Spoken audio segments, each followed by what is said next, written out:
Welcome to Indian Firepower. Please don't forget to like and subscribe.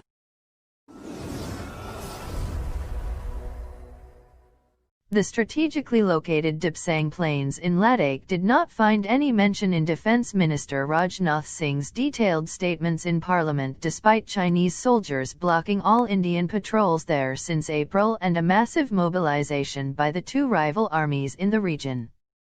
But there is growing concern in security circles that China could be diverting India's attention from the far more important Depsang region through its aggressive maneuvers in the Pangong-Tso Chushul and other areas lower down along the frontier in Ladakh. The People's Liberation Army has for the last 5 months been actively blocking Indian soldiers in Depsang from going to their traditional patrolling points 10, 11, 11A, 12 and 13, which are well short of India's Lak claim further to the east there, as was earlier reported by Toy.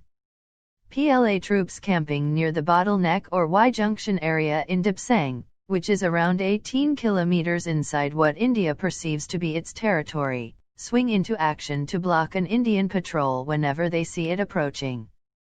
The PLA has deployed over 12,000 troops, with tanks and artillery guns, from its 4th Motorized Infantry Division and 6th Mechanized Infantry Division, in its depth areas across the Lak there. Since May, India has also counter-deployed with 2 additional brigades, each has around 3,000 troops, as well as tank and mechanized infantry regiments in the Depsang tabletop plateau.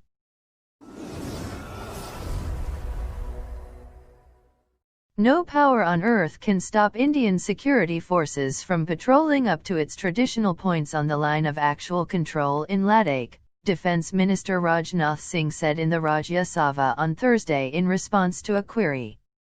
Singh was responding to former Defense Minister A.K. Antony and former JNK CM Ghulam Nabi Azad, both from Congress, who asked Singh about the government's plans to restore the status quo ante in eastern Ladakh. Singh said he would not go into operational details but could informally brief political leaders on the situation later.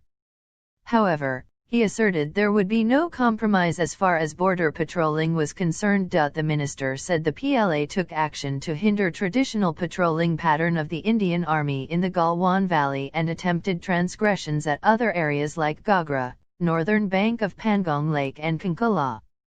We made it clear to the Chinese, through diplomatic and military channels, that by such actions China was attempting to unilaterally alter the status quo ante. It was categorically conveyed that this was unacceptable, Singh said.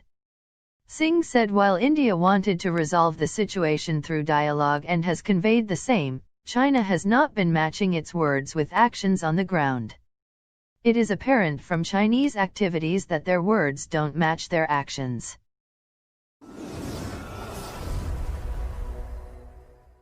China suffered far fewer casualties than Indian troops, said Chinese media, quoting a report on Defense Minister Rajnath Singh's statement at the parliament. Editor of Chinese government mouthpiece Global Times said that no Chinese troops were captured by Indian soldiers but PLA captured Indian Jawans. Along with the tweet, he put up a picture of a report with the headline "India inflicted heavy casualties on Chinese forces at Galwan, Rajnath Singh." The image of the report had fake news stamped on it. Rajnath Singh, on June 15, had said that Indian soldiers laid down their lives to ensure the Chinese ploy was foiled. They also sent a very strong message by imposing heavy casualties on the Chinese PLA, Singh had said. He added that the country should have full confidence in the armed forces to rise up to any challenge and make the country proud. The June clash that led to the loss of 20 Indian soldiers was the worst violence between India and China in over 40 years. China has so far not released its casualty figures, but Xi'Jin's statement indicates that there were casualties on their side too.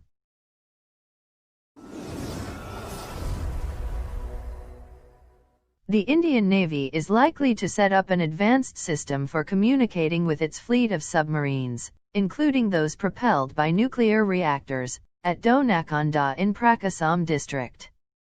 The Andhra Pradesh government offered about 2,600 acres for this high-security facility, for which soil testing is currently underway, according to Minister for Industries and Commerce Mikapati Gautam Reddy, who held parleys on it with top administrators in the Navy during his recent visit to New Delhi.